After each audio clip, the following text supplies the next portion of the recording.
Hey there, Zach here.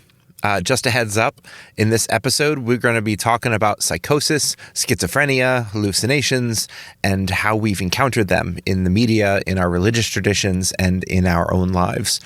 As Kendra says in this episode, being a human is weird and complicated, and I want to acknowledge up front that even though we are trying our best to be sensitive to all experiences of humanity, we will likely fall short. So if you'd like to head over to the Down the Wormhole Conversations Facebook group, we'd love to hear about how you have experienced schizophrenia, psychotic breaks, hallucinations, or have interacted with those who have. Are there people in our scriptures who can help us to see these disorders in a new light? Let's talk about it. Well, let's talk about it in about an hour or so. You are listening to the Down the Wormhole podcast, exploring the strange and fascinating relationship between science and religion.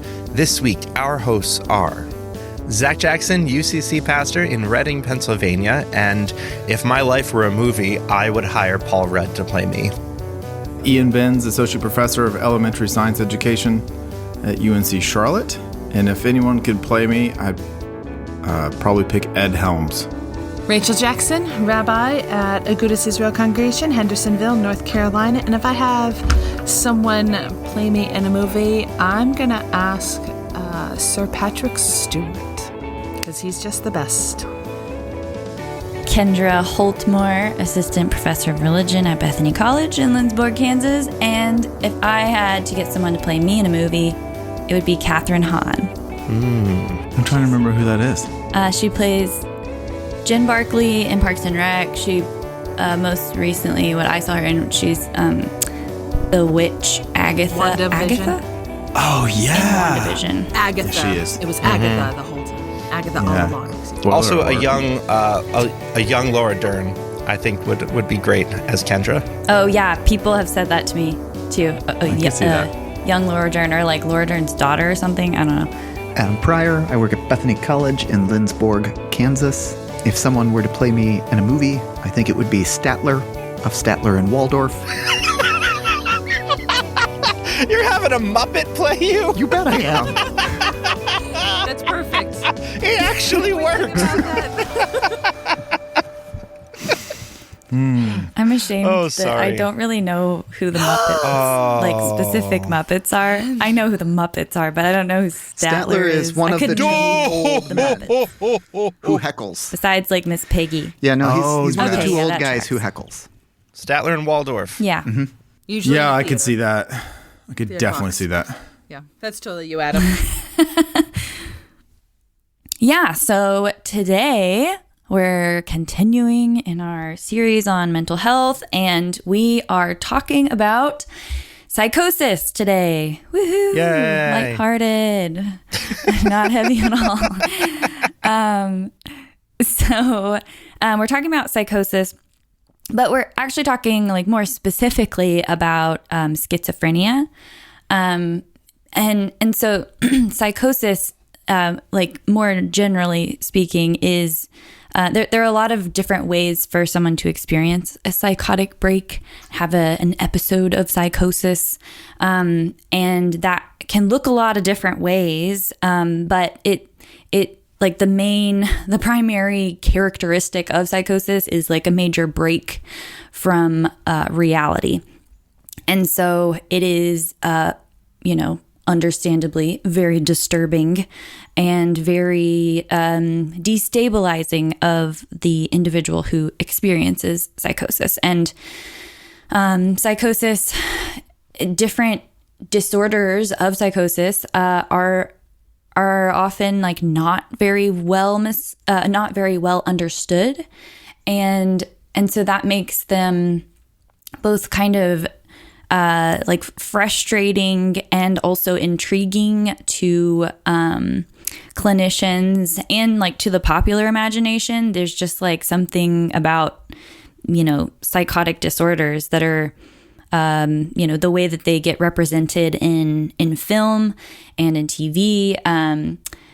They are usually portrayed to be, a little scary, like not scary from the inside of like the person who has experienced the psychotic break, because obviously that's frightening, but also frightening to people on the outside watching what's happening, because it's hard to understand or like connect with someone who has a break from reality. And how do you care for a person or include a person who is just seemingly in like a totally different dimension of time and space in a lot of ways than what you are experiencing in your more like grounded reality.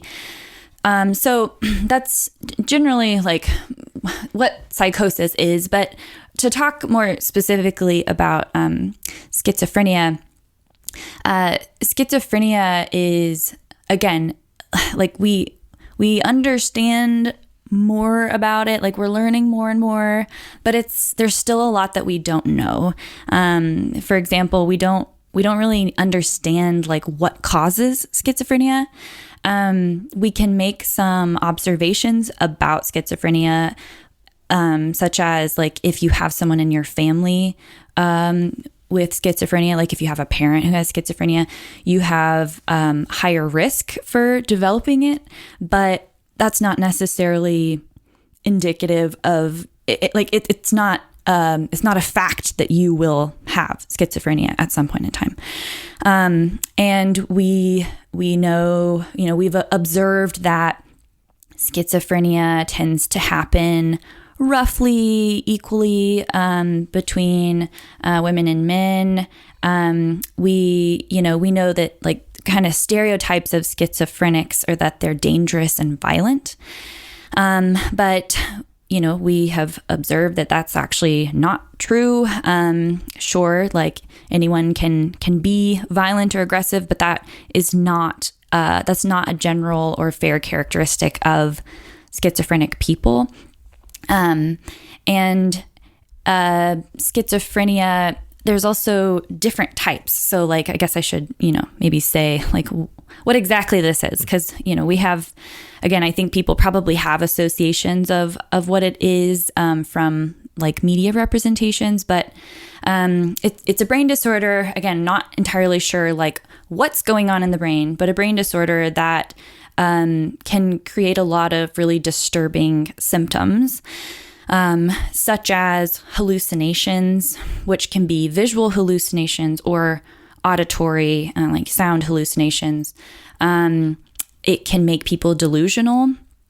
So, believing in something very adamantly that is just not true. So, some delusions might look something like someone who's delusional might think that they are like a savior of some kind and they have to like save the world. And they might think that like the FBI is sending them messages that are about information that only they would know because they are destined to like save the universe. Like really, some of these delusions can be very grand, delusional thinking. Other symptoms could be like trouble just thinking, concentrating, or communicating. There are a lot of, especially people who work with schizophrenics in a clinical capacity will tell stories about, speaking to someone who's schizophrenic, who has symptoms that disturb communication. They might just like string a bunch of words together, but those words don't actually make any sense whatsoever. Like there's not a comprehensible sentence there, but something is happening in the brain, like the communication pathways, where whatever that person may or may not want to say, it just doesn't come out. And likewise, someone who's schizophrenic who is listening to another person talk, they may hear different words than the words that are actually coming out of that person's mouth. And so that's another, again, just like disturbance that is a break with reality that they don't have control over, and it just makes it very difficult to navigate like what should otherwise be pretty mundane, normal experiences for people. Other symptoms are just like a general flat affect, or, a lack of expression, a sluggishness that just, is pretty severe. And so as you can see, there's like this constellation of symptoms that can appear. Usually people will have like more than one of these symptoms, but the ones that are especially disturbing are typically the ones that are the hallucination or delusional thinking type of symptoms. And hallucinations, whether they're visual or auditory, those are hard, obviously, because it's difficult to distinguish what is real and what is not real. And so those are especially, a lot of researchers are intrigued by the way that people who are schizophrenic sort of interpret their hallucinations. And it's just kind of this really distinct, like qualitatively different kind of symptom than the like flat affect, which is still troubling and disturbing in its own way. But so there's just something to note there about like this constellation of symptoms that schizophrenics can experience collectively, like why this is disturbing. Like it's clear why that's disturbing, the break from reality. But what we're talking about mostly today are hallucinations and maybe some delusions too, but especially auditory hallucinations in the sounds of hearing voices.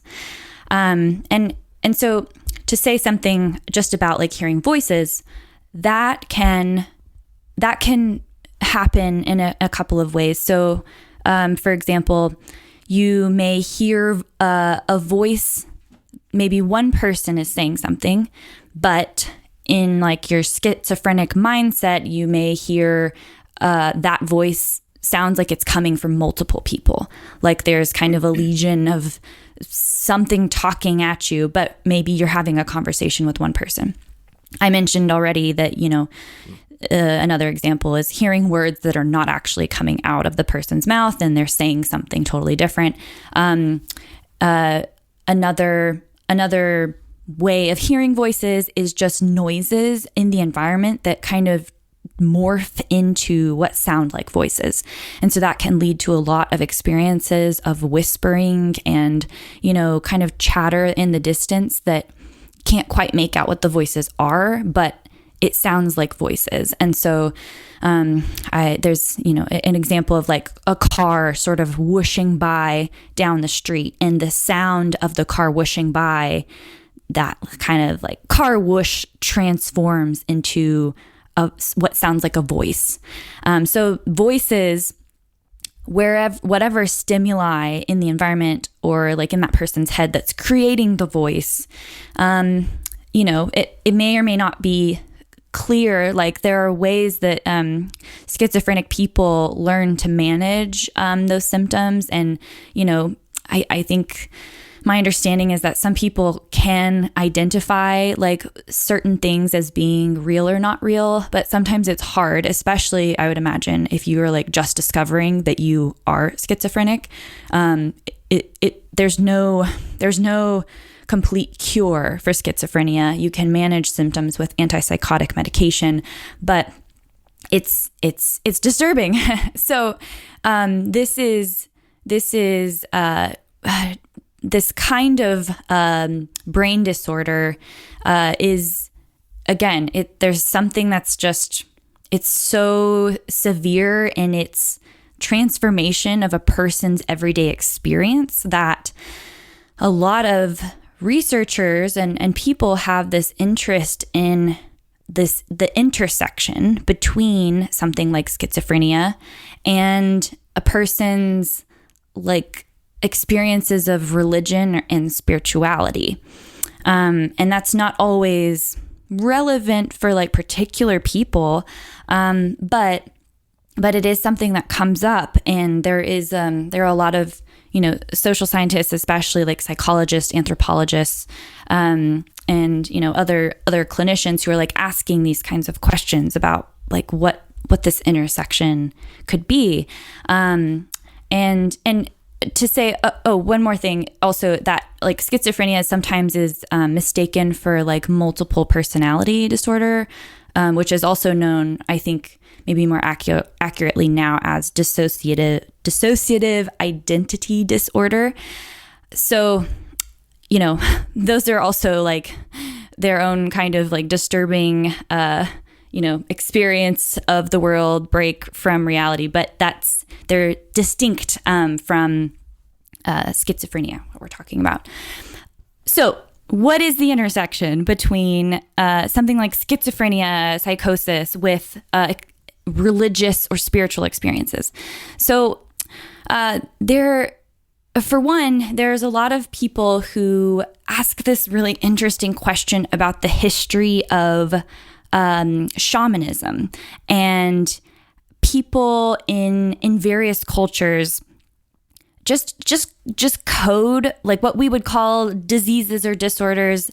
It's important to realize that that the way that people experience not just schizophrenia but a number of different conditions, there's a cultural element in the way we code others and our own experiences with these disorders and diseases, and schizophrenia is no different.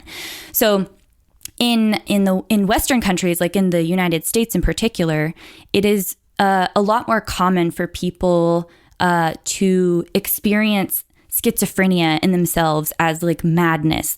People are much more willing and immediate in their response to say like, this is bad, these voices that I'm hearing, if they have auditory hallucinations, they are disturbing me, they are frightening me, they are torturing me. And there's a generally speaking, a negative experience with auditory hallucinations. And people also typically just the way that we talk about something like schizophrenia, people are more likely to use the term schizophrenia as like a category, like a word that describes this collection of symptoms that we see as disordered, and the solution is antipsychotic medications, or like being put in a mental institution, and various other clinical ways of managing something like schizophrenia. And so people in the U.S., when researchers have like interviewed people with schizophrenia, there's this language around it there's just much more negative experiences with voices, and what people find in other countries and other like cultural settings is it's not that people don't ever talk about schizophrenia or that they don't ever feel afraid of their hallucinations, but there's something pretty distinct about the contexts of other cultures from the U.S. context, in which there's more flexibility in how other cultures sort of manage something like schizophrenia. And so there's an example of a group of researchers who kind of compared 3 different groups of schizophrenics in the U.S., in India, and in Ghana. And what they found was the U.S. kind of fit that characteristic of people describing a negative relationship with their hallucinations. But when they looked at the samples in Ghana and in India, they found that people were much more likely to describe the voices they were hearing as providing guidance. And sometimes people would say, sometimes, like in India, there were a couple of people who had hallucinations of like a particular Hindu god, or, maybe of like a family member or like a famous person they'd read about in a magazine, like different manifestations of visual and auditory hallucinations that they, instead of, they maybe were frightening at first, but over time they started to almost rely on them. Like, these voices actually help me understand and remind me what I should do to be a good person.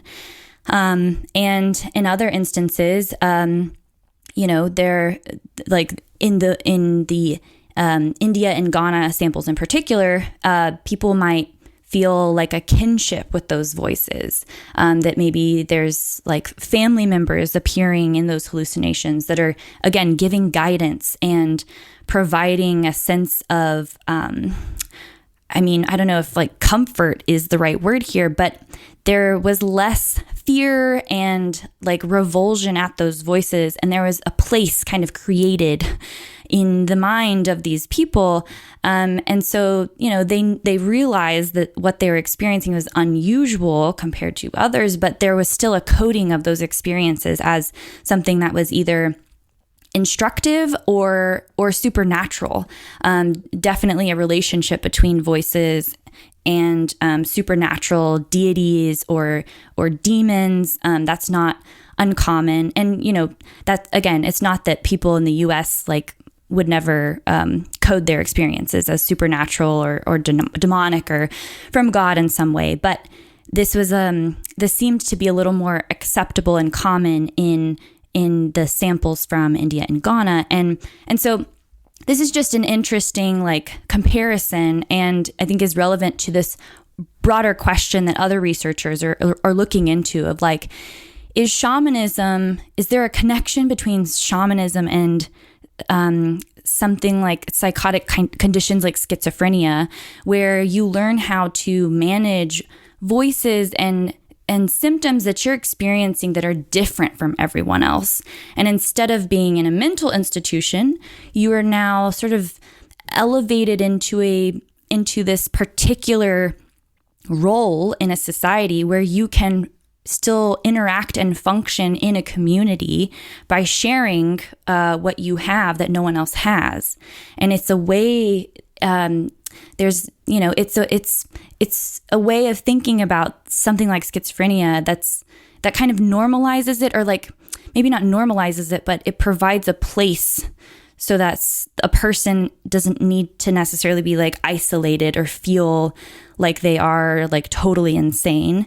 And it's just really different and interesting that this is an interesting link between something like schizophrenia, these like psychotic disorders, and, religious or spiritual interpretations of those disorders to be sort of functional for a community. And so that's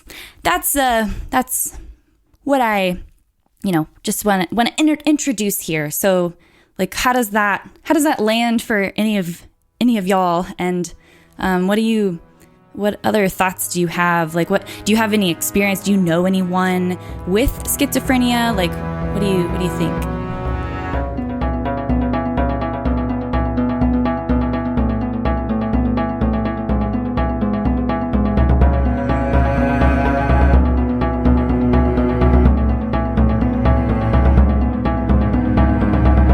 Yeah, so thank you for also sorry, I know I talked for a long time. You're good. It's all good.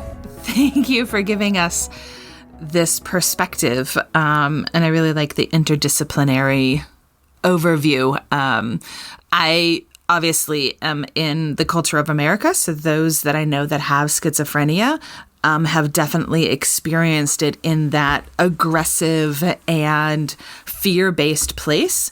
And it was lovely to read about these places in India. I was really fond of the one from India where they were saying that this is really, I interpreted it as protective and guiding, very almost nurturing and parental, which is very different than people that I know with schizophrenia here, that it's very fear-based, and it's daunting. It's not just the break from reality that's scary, which I think would be across cultures, but it's how they're experiencing the auditory. I'm not going to say just voices, but the auditory sounds. Right? Well, that's redundant. What they are experiencing from sound is scary.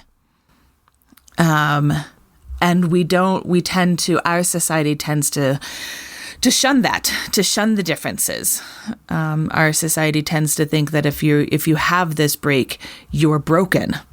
And that was something that has really stuck with me, and trying to figure out how to encourage people to acknowledge that they're not broken has been something that we as a society and culture can fix, I think, even if the disease itself, we can't.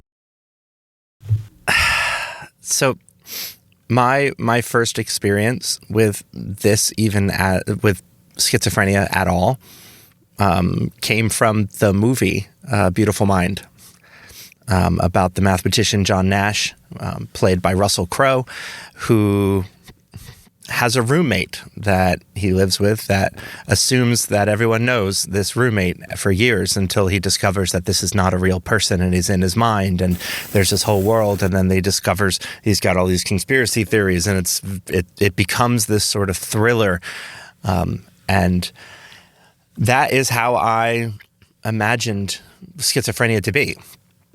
That there are people out there who just imagine that there are people with them at all times, and how terrifying that was. And they kind of, I think there's a scene in there where he does hurt someone, and it's kind of like, this guy is a danger. But I more just lived for years terrified that this was actually happening to me, and that the people that I knew, like I would be like, is this person real, or am I imagining them? Am I having a psychotic break, or is this person real? Can you see this person? And it made me really paranoid. And now that I'm a bit older, and I realize that that's not actually how it works, and that's just how it works in Hollywood, and that it's more like a lot of these voices are internal, and people kind of understand that. I've seen it everywhere. In my religious world, we tend to attract people who hear voices. And I get that all the time now. It's like, I heard a voice from God saying this. And it's usually something about how this person is uniquely qualified to save something or do something really important or dramatic. And then it's left up to me to decide if that is the voice of God, or the voice of a psychosis, or both, or neither. And I feel woefully unqualified to do that for the most part. I would second that you are woefully unqualified. Thanks, Rachel. You're welcome. You're welcome. I think clergy are often the first people to recognize that there could be something amiss, and that's our job. And then to pass it along to the people that can go, oh no, you're just having a faith experience, or oh wow, you're really having a psychotic break. Right? And that we're the first persons to acknowledge that, yes, you can hear these voices, and sometimes it's a natural faith thing, and sometimes it's a natural brain disorder thing. But I'm just reaffirming that you are willfully unqualified, as am I, as are most clergy. So, sorry. Oh. No offense. Yeah, I think that's a good point, though, about, and yeah, it makes sense that clergy are, in many cases, like the first people to encounter people in which it's hard to tell what's happening, because there's the shared language of people who are experiencing hallucinations, whether they're like specifically schizophrenic or something else, saying like, God said this to me, and how to distinguish that from other people who, it might be unclear if they have something going on in terms of a brain disorder, but that's also just like common parlance to talk about like faith experiences, or, like there's a whole book. Actually, one of the researchers who participated in interviews with schizophrenic people, she also wrote a book about evangelical faith and the language of like talking to God.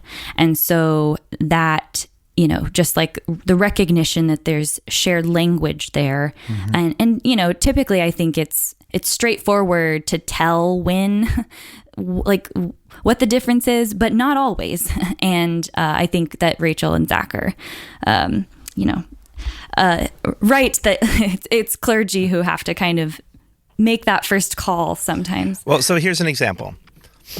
There's an elder at the church who one day showed up to a worship service stark naked and ran around the parking lot yelling about how this church had become corrupt and how the pastor was in league with the devil and that the elder board was siphoning money, and we used to run around every day, every Sunday morning when people showed up, would show up naked, streak through the parking lot and yell about how this church was going to hell. And did it for 3 years. Okay, so that didn't actually happen, but it happened in Isaiah chapter 20. And when Isaiah does it in Isaiah chapter 20, it's like, wow, nice. This prophetic image that God told him to remove thy sackcloth and thy shoes and to even expose thy buttocks for unto 3 years to shame the Egyptians, as he went through the towns prophesying to the people. And that sounds holy and righteous, but if somebody did that now, we'd be like, this man has a psychotic break and he needs to be hospitalized. And should we have hospitalized Isaiah? Yes. Yeah.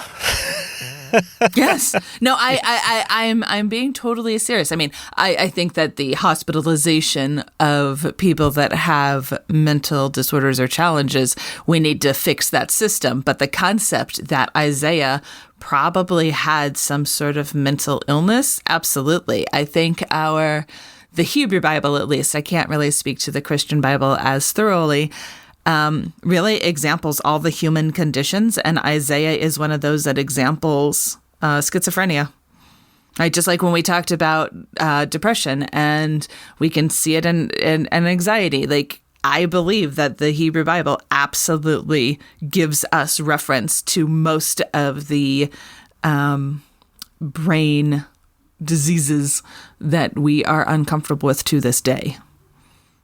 So, yes, I think he should have been somehow positively So then, is Isaiah hearing the voice of God or the voice of Isaiah? And if by hospitalizing him and treating his condition, are we then stopping prophecy? Asking those tough questions. That's what we're here for. Right. I think it's who's listening. Right? I think that if a person like Isaiah, minus the modesty issues, because let's remember that they had a very different understanding of being clothed or not clothed than we do in our semi-Puritan American culture. Barring that piece, if someone's listening and it makes sense, then yeah, that person can still be a prophet. And whether or not that is the voice of God that Isaiah is hearing in actuality, or the presumption of Isaiah that it is the voice of God, who Isaiah is speaking to is hearing Isaiah as a prophet. And they're the ones that are listening or not listening. And I think we can absolutely have people that are prophetic nowadays.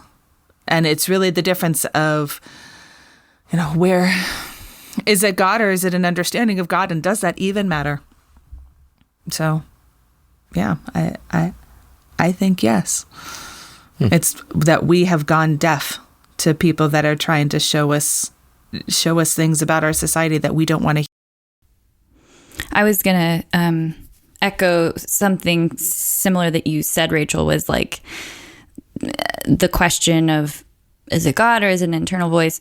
That, yeah, like, does that matter for, one, the person who is hearing the voice, but also does that matter for people who are listening to the person?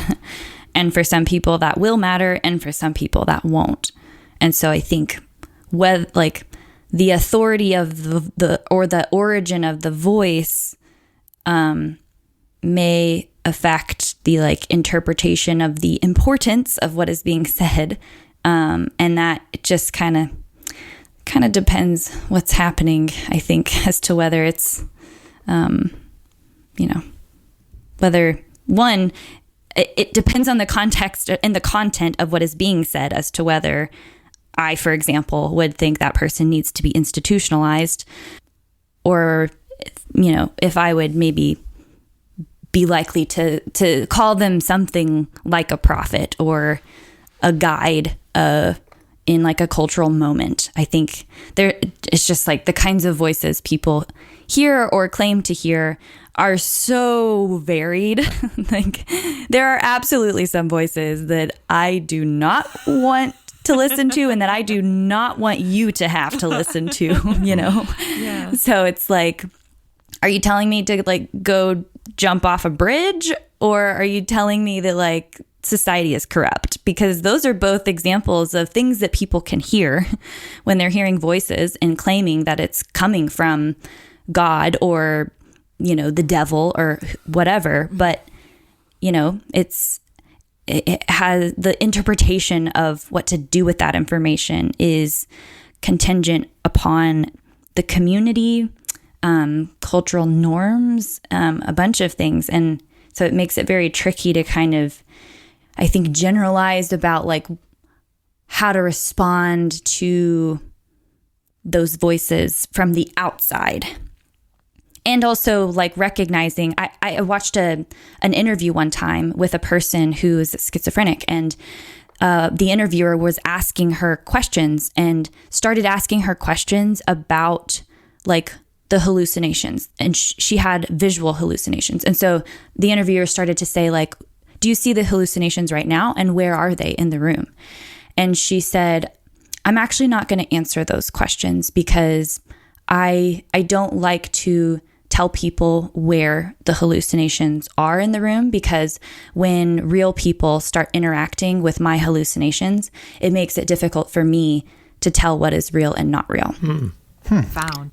And so I thought that was really, really interesting too, just like from that, like another perspective of how to deal with what is happening. Yeah. So, to echo what Zach said at the beginning, one of my first experiences with schizophrenia was the movie A Beautiful Mind.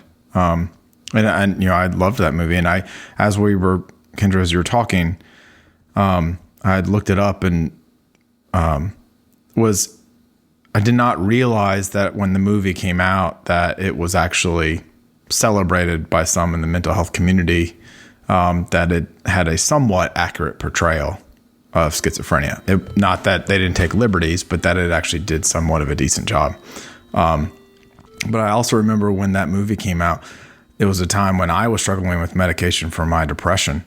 And when I saw that movie and saw that John Nash, according to the movie, was able to overcome some of his issues with schizophrenia by sheer will, that I remember thinking to myself, well, if that's possible, why couldn't I? And so I remember actually having those conversations with my counselor at the time, and she was saying that even though the movie did a somewhat decent job, that there was a lot of pushback on that part of the film. And that's what the thing I read too, was that that's not accurate at all. Like that's not how it works. And so that was one thing. But the other thing too, when we're talking about voices, it just kept making me think about like, who is it that determines that whatever voice someone's listening to is right or wrong, right? Like, do you know what I mean? Like, how is it that that's determined that, okay, this person clearly has a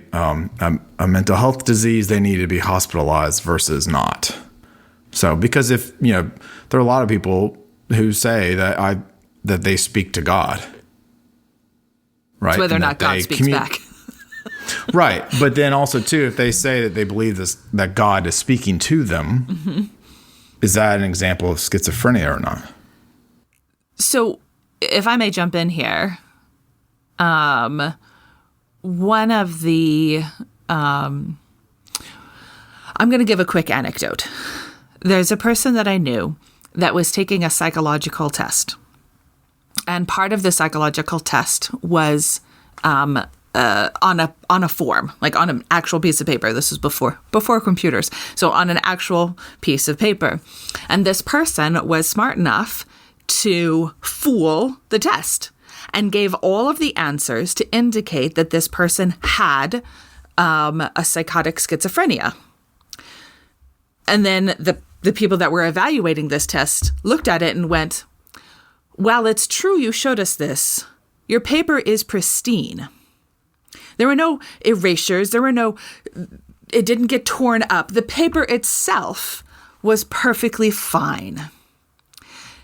So this person was able to trick the system, but the challenge is it's not just a checkbox. So when we're talking about people that have hallucinations, visual or auditory, I see things. I can imagine something or someone sitting right here in my office. I can see them in my mind's eye right here.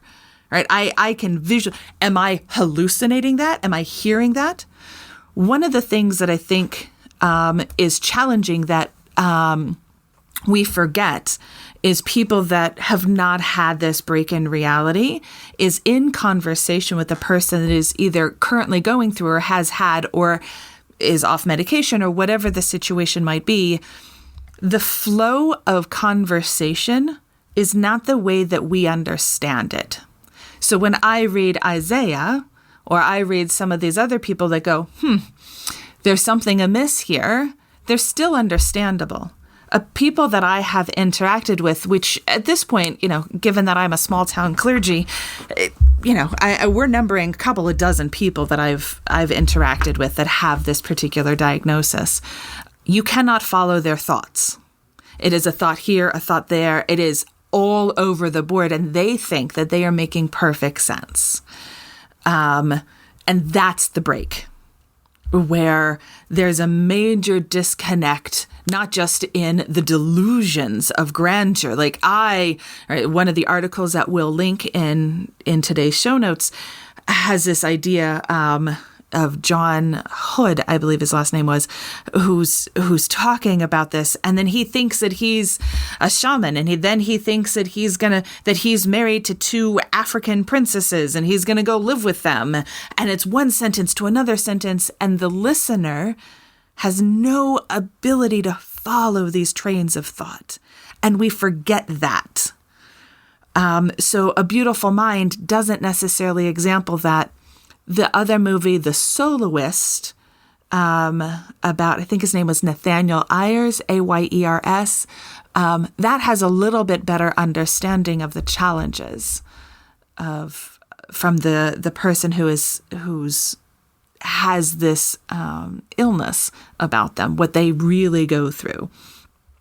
So I just want to add that yes, we hear God, and if someone says, "Oh, God talked to me," but God made perfect sense to the listener, and they're saying, "Here's what God told me to do, and how is have a great day, and I hope you have," and it's cohesive.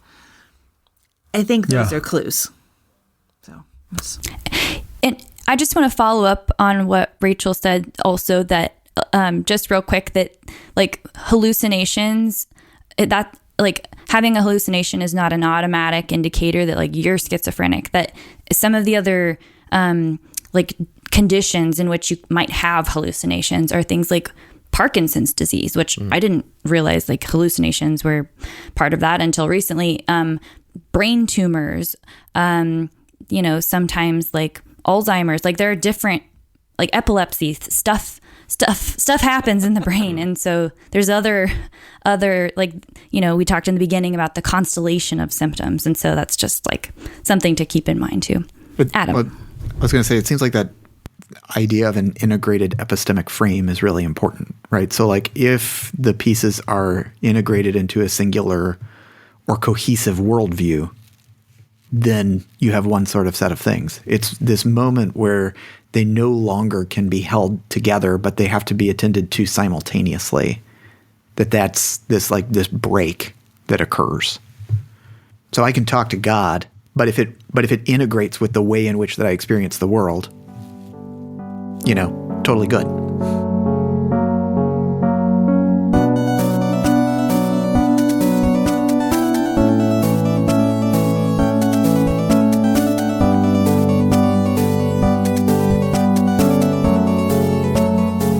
So then religion offers that sort of scaffolding for these sorts of experiences then pretty regularly. I'm thinking of Joan of Arc. If she were in a different sort of situation, would her her visions, her voices have said different things if she were in South India instead of in France? Or is God speaking directly to Joan of Arc, and we are trying to diagnose the work of the Holy Spirit and trying to medicate away modern day prophecy and the presence of a living and terrifying and powerful God? I don't like that dichotomy at all. I know you don't. You don't love dichotomies at all. Oh, that feels like a false, I asked this. That feels like a false because dichotomy.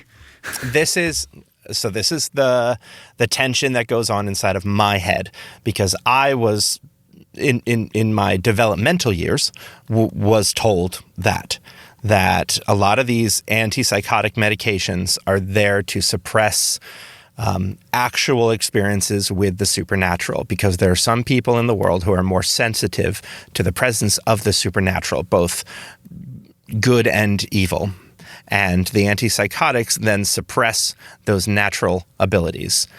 Think like the first half of Captain Marvel, right? That kind of limiting factor, because we can't handle the spiritual world in the modern world, because we have to be able to explain it and domesticate it and understand it in order for it to exist. And so that I still have that in there, and now I'm thinking more about like positive mental health and how would you like to live? And we're understanding more about how the brain works, and we don't quite understand how this works. And I want to just have space open for that as a possibility.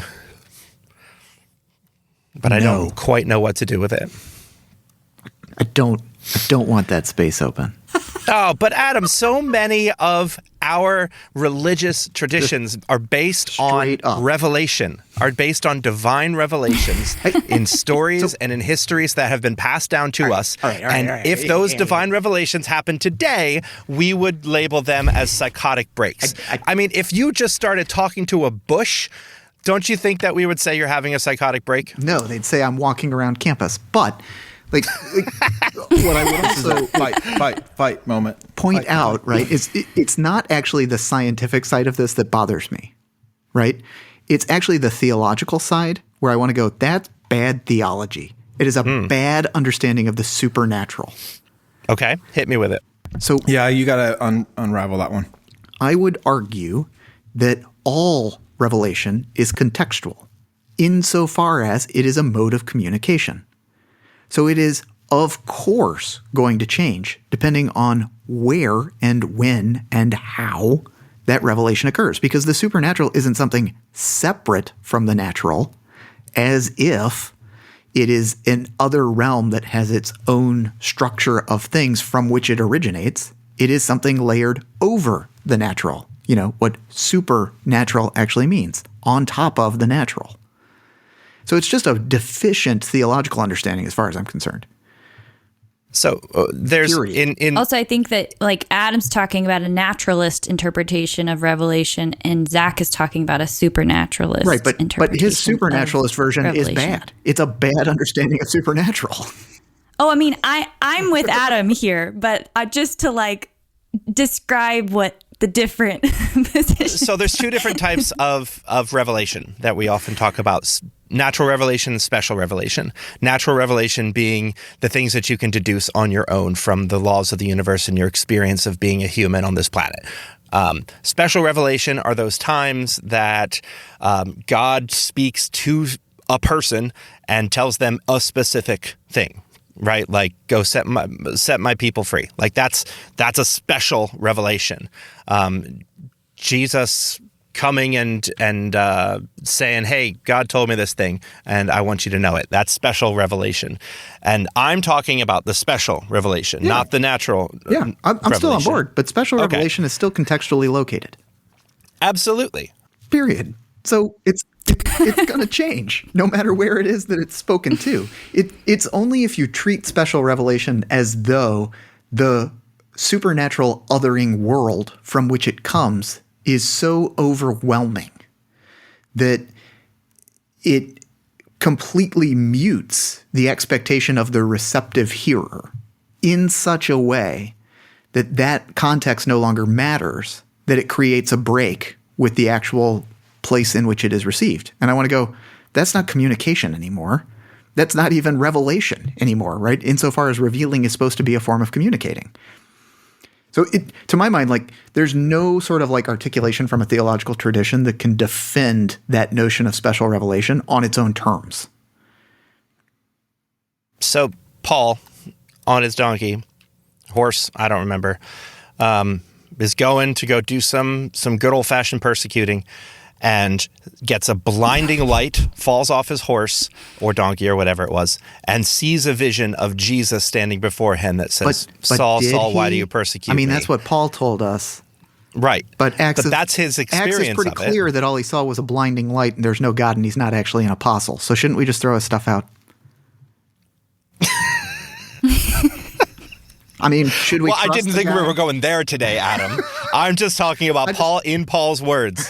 Paul in Paul's words. It's a great episode. I'm so glad. Is that he had a vision. He had a light. He saw a light. He fell off his quadruped and hit his head, and then he couldn't see for a while until he was healed by this fella, and then he could see again. And he had this special revelation that feels a lot like he had a seizure. It fits a lot of the categories of that. And so when you explain it like that, like naturally, then you might just say, wow, he had this break. He had this seizure. He maybe had some epileptic stroke, and he then attributed it to, I must have been doing something wrong when it happened because God was punishing me. And then after the fact, put in his theology. And that's what's happening. Kendra, are you raising your hand? Yes. I just wanted to jump in and say, Zach, you've said a couple times, like, I think, like, referring to what Adam called the dichotomy here between, like, is it revelation or psychotic break? I don't think that I don't think that rejecting revelation leads immediately to describing something like the examples that you're giving as psychotic breaks. I think, like, another way of naming that without going straight to, like, psychotic mental disorder would be to say, like, I think the way I would describe that, coming from, like, a more like social sciencey type framework would be to say there's selective attention. Like, whenever you experience different kinds of, like, auditory visual stimuli, especially in cases where there's, like, a religious or spiritual experience going on, there's selective attention happening where people, you know, the selective attention you give to light, to sound, to images, it affects the way that you code and remember those experiences, which sometimes are things like, you know, prophetic visions or, like, whatever it is. It's not, and I think that this is, like, I think this is getting at some of, like, what your concern is that it like, and I understand the concern also being about, like, reductionism, I think, of like spiritual and religious experiences, but I think that selective attention to our just daily experiences is just something that everyone does. But especially in, you know, these cases where it's like extraordinary circumstances or experiences of certain kinds of stimuli, we each have selective attention that is informed by cultural, you know, biases and cognitive biases, you know, the way that we understand kinship, family, friends, spirits, minds, all of those, you know, cultural pieces affect the way that we attend to our experiences. And that's not necessarily good or bad. It's just a fact of, like, being human. And so that's like a third option I want to throw in there is like, maybe revelation, maybe psychotic break, maybe selective attention, and all of those things, all three of those options, can have meaning. And so I think yeah, like meaning is not mutually exclusive to any of these. Yeah. Yeah. In the fear of reductionism, I think is where my soul wants to push back, because if I am going to accept that an angel appeared to Mary and told her something very specific, but then immediately dismiss that an angel showed up to John Smith in my congregation because, well, he says a lot of strange things, then I need to either second guess how I'm treating him today or how I am reading my own religious tradition. And I think I need to be honest with that. I can't have it both ways. Yeah, this is where I think reductionism becomes a boogeyman, though. Like, it doesn't have to do the things that in some theological and religious circles people say it will do. I mean, that's what I'm on board with that. I like reductionism is the name of the boogeyman, but the boogeyman's not really a boogeyman. But the boogeyman is just a hallucination, Zach. Oh man, you academics trying to dismantle the argument instead of coming straight at it. I'm just enjoying listening. So, I really wish I had popcorn for this conversation.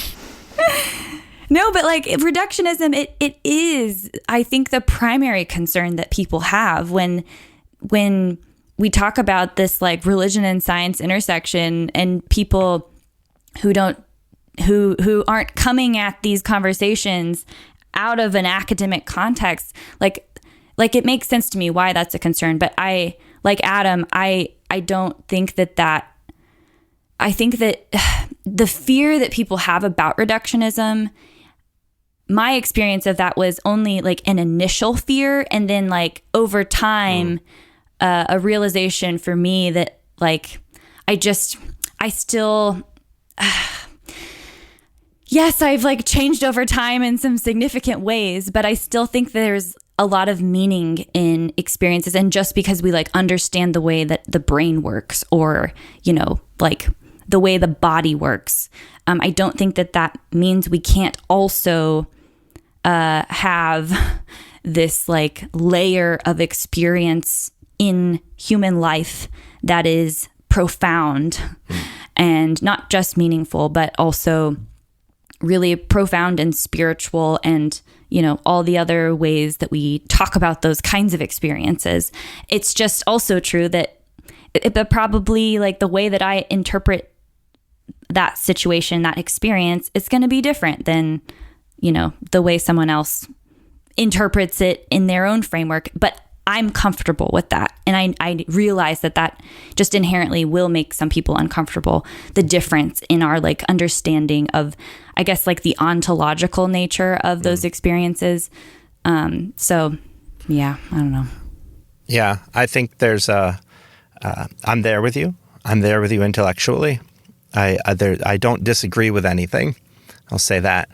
I think where I'm coming from is a kind of practical place in which I am on the regular in contact with people who have visions and who have experiences and who are asking me to help interpret the word of God that has come to them in a vision or in a moment of rapture or in this, that, or the other. And I think Paul says that we should discern every spirit that comes. And it's not so easy to tell if this is a spirit of light or of darkness, but that every vision, whether it comes from while you're reading some textbook or having some ecstatic moment of otherness and experience, that all of those visions need to be tested against what your community holds as true and what is good for human flourishing. And so I feel the fear of people when I suggest I'm having this experience actually right now, not like in this moment. I'm not having an experience. I'm with somebody now who is having a lot of these kinds of experiences, and she is extremely frustrated at every other pastor that she's talked to because they all say, "Wow, it sounds like you're having some mental distress. Have you seen a therapist? are you on your medication? Instead of meeting her in that space, in that common parlance of like, yeah, okay, I might personally think that she is having a psychotic break, but I need to communicate with her in this realm of the spirits, as both as a common language so that we can actually get somewhere productive, and also as a way of kind of intellectual honesty that I don't entirely understand the workings of the supernatural and the natural, and even I don't understand how magnets work. So I don't know. Maybe you are experiencing something that I don't know. So I try to stay intellectually and spiritually humble in those situations. I mean, I do understand intellectually how magnets work, but I don't know how they work. Kendra, do you have any final thoughts for us as we wrap up? Well, I just wanted to say, in the sharing of intellectual honesty, I want to say that, like, my academic explanation of like someone saying that God told them to do whatever it is, like, I can talk about like selective attention and all of that, but if I'm talking about like, oh, energy healing, that I'm all no selective attention. That's just real. So I like it, that's not to say that like it's a different category of experience, of course, like, you know, that I don't even know that some people would feel comfortable like comparing those two things, but just to say that it's not people are complicated and have different kinds of experiences that they understand in different ways. And it's not that people who I don't think it's fair to say that people who use academic jargon and do maybe like lean on like reductionistic ways of thinking, which I actually am, I do not group me and Adam into that category. Maybe y'all group us into that category, but I think that those people always have something that they don't talk about that's like personal, and it is like the bottom level foundation of like their what is real for them. And it's just also like a separation issue of like the academic and the personal when you're in like different settings. And I imagine that feels really different when you're like a clergy person. So yeah, people are weird, you know? People are weird. That's my final word. Love it. People are weird. Great way to end it. People are weird. That should be today's title. Oh, but Adam has a tagline. bit. Adam is, yeah. That's our tagline. I got a bit. I'm super excited about this. I shared it with Kendra. Do you have a jingle? We're working on that. But until then, I've decided to title my bit "Under the Apple Tree," in deference to the apocryphal phrase from one of the persons of my tradition, Martin Luther, who was said to have said, "Even if I knew that tomorrow the world would go to pieces, I would still plant my apple tree." I mean, in all likelihood, he didn't actually say this. The earliest you can trace it back is about 1944. It's probably a phrase from the Confessing Church trying to ensure that it continued to do things in resistance to Nazi dictatorship. But, you know, it feels better when it comes from the person who's ostensibly the founder of your tradition. And this gets interpreted a lot of ways, but generally what, you know, the sentiment was that even if things look like they're going to go terribly, if the world might end, you move one step at a time. So I thought, what better way to end podcast than to rehearse the ways the world might end? So for today, Tapping into your superpower of sucking the energy out of the room. done. I decided, well, it's one, let's be clear, there are a whole lot of people writing about the ways this would occur. So I had a lot to choose from, but I decided I would go with super volcanoes today. Ooh. And the idea is that, you know, because we don't actually live on a nice, stable planet. In fact, we live on like rafts of rock floating over molten lava all of the time. At various points in the history of the planet, those ruptures occur such that molten rock flows all over the surface of the planet. And 4 of the largest last 11 extinction events are all tied to when volcanoes erupt at the same time. Usually it eliminates somewhere between 95 and 98% of species on the planet. Wow. On average, that happens every 17 to 30,000 years, and it's been over 36,000 years since the last one, so we're overdue. Overdue. So that should be occurring any time now. And essentially what will happen is there will be so much carbon dioxide spewed into the atmosphere that it'll create a runaway greenhouse effect. And you can expect that all plants will die, including plankton in the waters. And that spells real trouble for the rest of us. Wow. So if you see volcanoes going off in chain sequences around the world, plant your apple tree. Don't bother running.